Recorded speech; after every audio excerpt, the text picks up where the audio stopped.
begini. Bapak Ibu Saudaraku yang saya kasih dalam nama Tuhan Yesus, Tuhan berikan sarana seturut dengan kehendak Tuhan. Jadi Bapak Saudaraku, kita hidup ini bukan seturut dengan kehendak kita. Kita dipakai Tuhan ini bukan seturut dengan kehendak kita. Tentu jika kita menuruti kehendak kita, berarti sama kita seperti bangsa Israel yang pindah dari tanah Mesir menuju tanah Kanaan. Dia mau keinginannya saja, sehingga bersungut-sungut sepanjang perjalanan, sehingga mati di tengah perjalanan. Kenapa? Karena dia tidak menyukuri apa adanya. Dia bersungut terus. Kita melihat yang selamat dari awal, yang dari Mesir menuju tanah Kanaan, yaitu Joshua dan Kaleb. Selainnya mati di tengah perjalanan. Tapi yang hidup adalah yang lahir di perjalanan.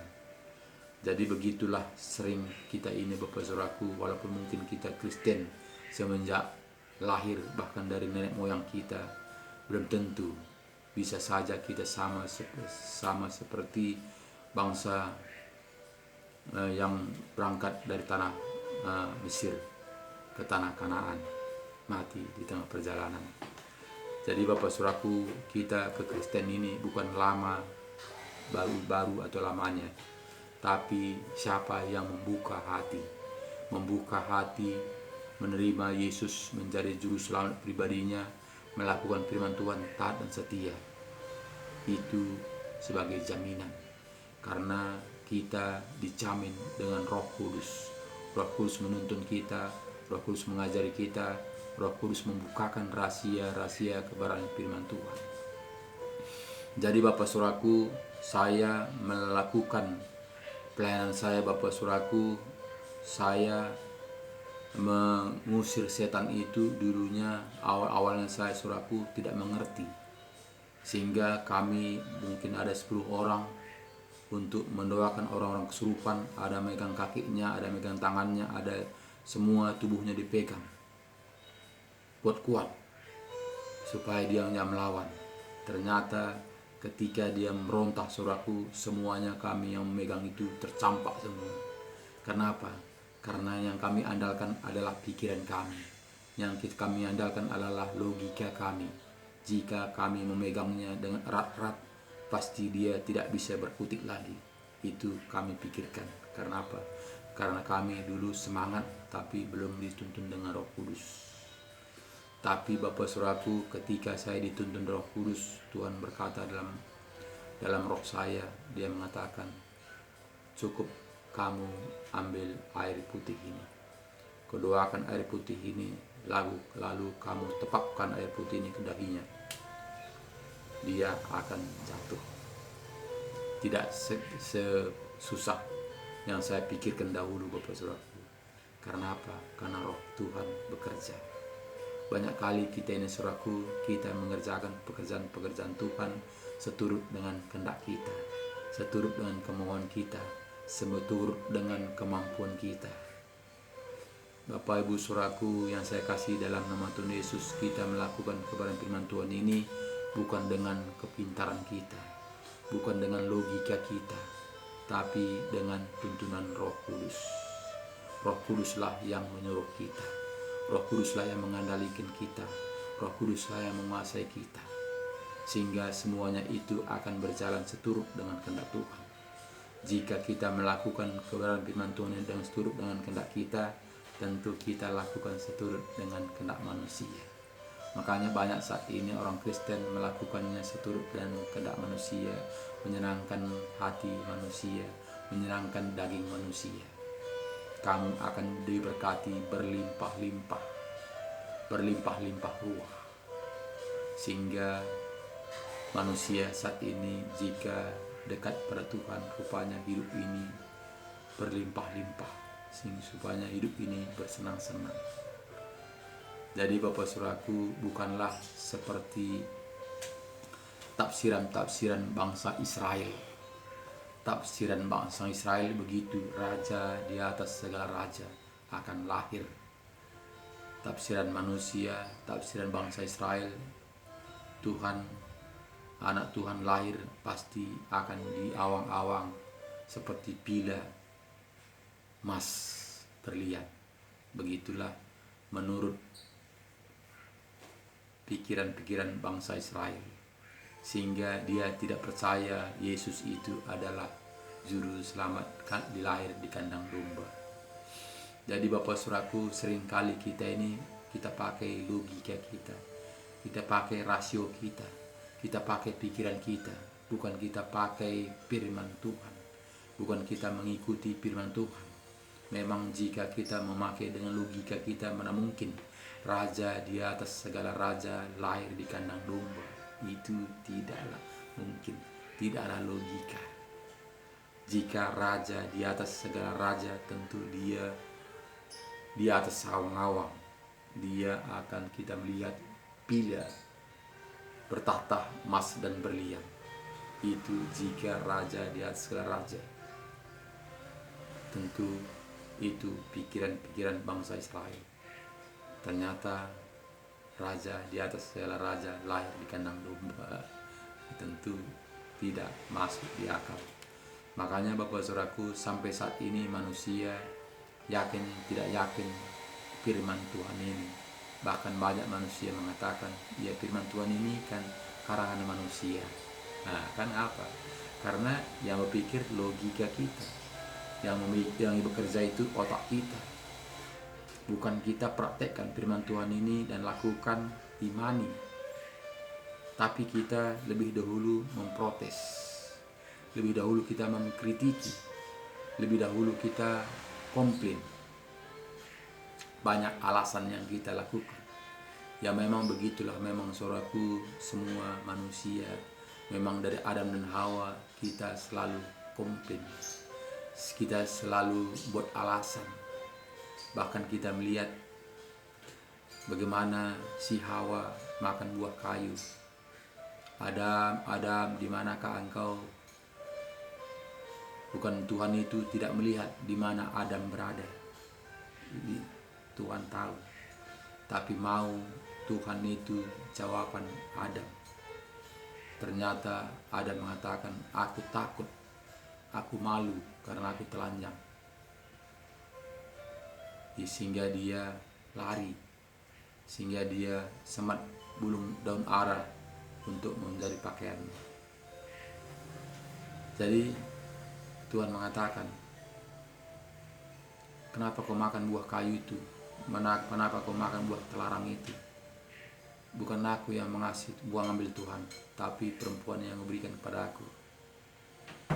Jadi Tuhan juga tanya si Hawa, kenapa kamu makan buah kayu ini?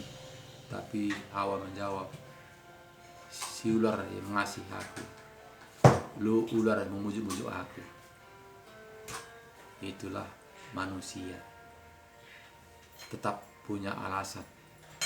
Bukan manusia bertobat, bukan manusia mengakui kesalahannya, tapi tetap berdalih, tetap ada alasannya. Sampai saat ini Bapak Saudaraku, manusia punya alasan. Jadi kenapa kamu tidak melakukan firman Tuhan? Karena ini dan sebagainya.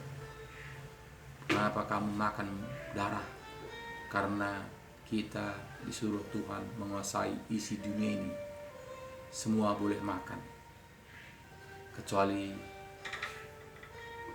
kaki 4, kecuali kaki kursi. Itu pun kalau nggak enak, kalau nggak itu pun bisa dimakan. Itu karena alasan, karena dalih. Padahal jelas di firman Tuhan mengatakan jangan. Itu adalah kehidupan. Jadi ini dalih, alasan tadi banyak. Jadi itu semua kita menanggung akibatnya. Tuhan itu tidak memaksa kita. Tuhan itu berikan kita kesadaran. Karena apa? Karena Tuhan memberi jalan pilihan kita. Ada 2 jalan, lebar dan sempit. Jadi lebar ke api neraka, sempit adalah ke surga. Tuhan memberikan hanya jalan, hanya memberikan contoh, hanya memberikan firman, hanya memberikan Alkitab petunjuk buat kita jalan hidup kita. Tinggal kita apakah kita melakukan petunjuk itu sesuai dengan firman, apakah kita melakukan petunjuk itu sesuai dengan aturan manusia. Itu tergantung kita masing-masing. Yang penting Tuhan sudah mengasih tahu, ini firman kau lakukan taat dan setia. Tapi namun begitu manusia tidak seberapa untuk melakukan firman, tidak seberapa manusia untuk mau membaca firman, tapi menanggalkan ketaatannya, melakukan kehendak manusia, kehendak daging. Jadi Bapak Saudaraku, jika demikian bagaimanakah? Apakah kita menganggap kita ini adalah anak pilihan? Apakah kita menganggap kita ini anak kesayangan? Banyak orang juga mengatakan kepada saya, Bapak Saudaraku, seperti kita kepada anak-anak kita. Bagaimanapun anak kita jahatnya, tentu kita kesayangi, dia mengatakan. Jadi beda Bapak Saudaraku, beda kita dengan anak-anak kita. Kita dengan anak-anak kita, kalau anak kita jahat itu, hati kita pasti hancur. Tapi tetapnya kita sayangi, karena dia adalah anak kita. Tapi Tuhan kejam. Kenapa kita mengatakan kejam? Tuhan mengasihi anak yang dikasihinya, membinasakan anak-anak yang tidak mengasihi Tuhan. Nah, jadi Tuhan akan menghukum. Jika Tuhan itu sama seperti kita, tentu kita tidak menghukum anak kita itu. Tentu kita mengasihinya. Hanya kita mengatakan, nasibku ini, malangnya nasibku ini. Kita menyesali nasib kita. Itu manusia. Tapi Tuhan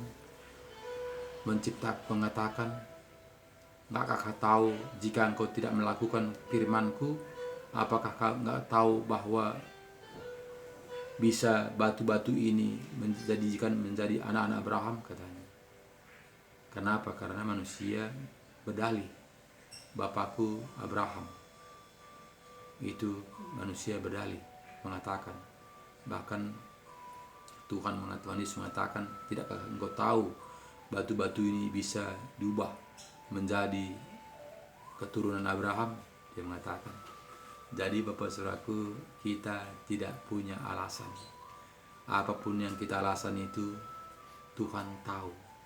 Tergantung kita, apakah hati kita ini memang tulus untuk Tuhan, apakah kita ini hati kita untuk dunia. Jadi alasan itu tidak berguna bagi Tuhan. Tunggu waktunya. Tuhan pasti menunggu waktunya. Ketika kita nanti Yesus datang ke dunia ini, Dia akan menghakimi semua manusia menurut perbuatannya. Siapa yang taat dan setia, kudus, dia akan dibangkitkan, diberikan tubuh baru. Bagi orang yang tidak taat dan setia, dia belum bangkit sampai 1000 tahun lamanya. Sesudah 1000 tahun lamanya, barulah dibangkitkan dia, diberikan tubuh untuk dibakar selama-lamanya. Jadi Bapak Saudaraku, itu harus kita renungkan. Itu harus kita pikirkan dari sekarang. Tidak nanti. Tidak Tuhan yang tahu, tapi kita yang tahu.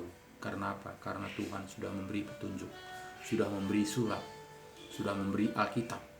Tinggal kita, apakah kita mau membaca suratnya ini seturut dengan petunjuk, apakah kita mau hanya memikirkan diri kita sendiri, kita merasa pintar, kita menganggap kita sudah tahu semuanya. Jadi banyak saat ini manusia menganggap sudah tahu, sehingga tidak perlu lagi membaca surat, tidak lagi perlu membaca petunjuk, tidak lagi perlu membaca Alkitab, karena sudah merasa tahu masuk surga itu gampang. Kenapa Bapak Saudaraku demikian pemikiran manusia? Karena setan itu sangat licik. Karena apa? Karena setan mengatakan, yo, Sudahlah, tenang-tenang saja kamu. Kamu kan sudah dibeli, sudah lunas, dibayar dengan darah Yesus. Dia disalibkan di kayu salib untuk menebus dosa-dosamu. Jadi kamu tenang-tenang saja, kamu sudah selamat. Itu setan mengatakan kepada umat manusia, sehingga orang Kristen saat ini tenang-tenang, yang penting Kristen. Kenapa? Kenyataan lihat oleh kasat mata, semua orang yang meninggal semua memang betul-betul hamba Tuhan mengatakan sudah pergi kepada Bapa. Dia sudah bersenang-senang di sana. Bahkan tubuhnya ini karena diciptakan dari debu kembali kepada debu, sehingga manusia menganggap perkataan hamba Tuhan itu betul, sehingga menganggap semua orang Kristen itu masuk ke dalam kerajaan surga. Semua ada bersama Tuhan Yesus. Tapi buktinya jika kita kembali kepada surat petunjuk, tidaklah sedemikian. Tidaklah segampang apa yang dikatakan hamba-hamba Tuhan itu. Jika kita kembali kepada firman, kerjakanlah keselamatanmu. Karena apa? Karena tanpa kita mengerjakan keselamatan dan kita taat dan setia melakukan firman Tuhan, hanya kita merasa sudah di dalam Tuhan. Makanya manusia saat ini, banyak saat ini orang Kristen nggak ada perubahan. Begitu dia menerima Tuhan, sebelum menerima Tuhan tidak ada perubahan, masih biasa-biasa saja. Sebetulnya jika kita sudah menerima Tuhan menjadi juru selamat pribadi kita, tentu kita tunduk kepada firman, kepada aturan firman yang diberikan kepada kita. Ternyata tidak, karena setan itu licik. Setan itu menggaruk-garuk kita, nina-baukan kita supaya kita ngantuk, supaya kita tidur lelap, supaya kita digiring bersama-sama dengan dia. Jadi Bapak Saudaraku, jangan kita mau diraba-raba oleh si iblis. Jangan kita mau didonina-bobokkan oleh iblis. Jangan kita mau digaruk-garuk dengan iblis.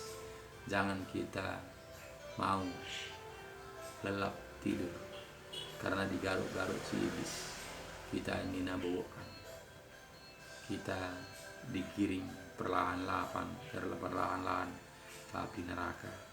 Sehingga saat ini banyak manusia, orang Kristen saat ini tidak bertobat dengan sungguh-sungguh, tidak melakukan firman dengan sungguh-sungguh, tidak kembali kepada Alkitab dengan sungguh-sungguh, tidak merenungkan firman Tuhan dengan sungguh-sungguh. Karena apa? Karena kita nina-bobokkan oleh si iblis. Jadi Bapak Saudaraku, sadarlah kita. Jika memang kita mau mendapatkan kehidupan yang kekal itu, harus kembali kepada firman. Lakukan, taat dan setia. Jangan banyak alasan, itu bukan ini, itu ini dan sebagainya. Tapi lakukanlah dengan taat dan setia. Memang Bapak Saudaraku, tidaklah gampang melakukan firman Tuhan ini taat dan setia, karena sangatlah bertentangan dengan kehidupan manusia. Harus kita menanggalkan kedagingan kita, padahal manusia ingin menyenangkan dagingnya. Rata-rata manusia hidup dalam dunia ini ingin menyenangkan daging. Tapi Tuhan suruh pada kita, tanggalkan kedaginganmu. Jadi Bapak Saudaraku, tidak gampang mendapatkan kehidupan yang kekal itu seturut dengan Alkitab. Jika seturut dengan manusia memang gampang, asal percaya saja, asal ke gereja saja, sudah pasti masuk ke dalam surga. Itu aturan-aturan manusia.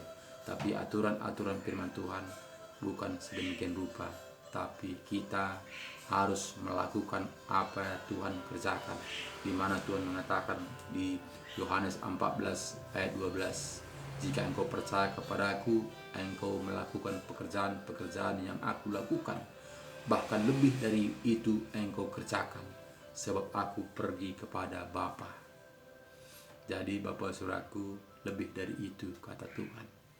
Sedangkan Tidak lebih dari situ aja, manusia tidak mau melakukannya. Jadi bagaimanakah akhirnya, Bapak Saudaraku? Jadi tetap semangat, kembalilah kepada Alkitab. Lakukanlah, taatilah, undang Roh Kudus masuk dalam hati kita, sehingga kita dipenuhi, sehingga kita dimateraikan dengan Roh Kudus, menjadi jaminan, menjadi milik Allah. Jika kita belum dimateraikan dengan Roh Kudus, kita belum dijamin, sehingga hati kita masih linglung. Apakah ada surga itu, apakah ada neraka itu? Maka banyak penyanyi-penyanyi saat ini mengatakan, tidak, jika kita tidak jumpa di dunia ini, di surga kita jumpa nanti, katanya. Nah, jadi kenapa? Karena dia menganggap manusia hidup dan dunia ini, jika berangkat ke mati nanti masih sama seperti dunia ini, masih kawin mengawinkan, masih dapat pesta pora dan sebagainya. Ternyata jika kita kembali kepada firman Tuhan, kita diubahkan menjadi tubuh baru, tubuh surgawi yang masuk ke surga. Jadi bukanlah seperti tubuh kita ini, tapi kita diubahkan menjadi tubuh surgawi yang tidak mati-mati. Jadi kita tidak lagi mengawinkan, tapi kita menyembah, memuliakan nama Tuhan selama-lamanya, bersenang-senang bersama Tuhan Yesus. Jadi Bapak Saudaraku, bagikan firman Tuhan ini kepada saudara kita, teman-teman kita, keluarga kita, di mana saja berada di pada pagi hari ini, supaya kita kembali kepada Alkitab. Jika kita tidak kembali kepada Alkitab, Bapak Saudaraku, tidak ada jaminan. Siapa yang menjamin kita? Apakah bisa gereja menjamin kita? Apakah bisa pendeta menjamin kita? Apakah bisa hamba-hamba Tuhan menjamin kita? Tidak. Tuhan mengatakan ke surga itu tidak bisa boncengan. Kita memperjuangkan masing-masing. Jadi Bapak Saudaraku, mari kembalilah kepada Alkitab, seturut dengan petunjuk, seturut dengan apa yang difirmankan Tuhan kepada kita. Lakukan, taat dan setia, supaya kita mendapatkan janji-janji Tuhan itu. Dan jangan lupa subscribe video ini, YouTube ini, supaya terbagi sampai ke seluruh dunia, ke pelosok-pelosok. Karena firman Tuhan ini, jika kita tidak menyekretnya, tentu tidak sampai kepada banyak orang. Tapi jika kita menyekretnya, tentu dia akan berlanjut, berjalan terus ke seluruh dunia, menjadi saksi kebenaran firman Tuhan. Jadi Bapak Saudaraku, marilah jaga kesehatan, kembalilah kepada firman Tuhan. Tidak ada pilihan, hanya kembali kepada firman Tuhan. Lakukan, taati, setia, uji firman Tuhan ini, supaya kita betul-betul dapat kepastian mendapatkan kehidupan yang kekal itu. Jangan ragu-ragu, jangan kita meraba-raba, jangan kita hanya menganggap, jangan kita hanya merasa, tapi pastikan kita dilawat Tuhan. Tuhan melawat kita, Tuhan menguasai kita, Tuhan mengajari kita, Tuhan membimbing kita. Buktikan. Tuhan Yesus memberkati kita. Shalom.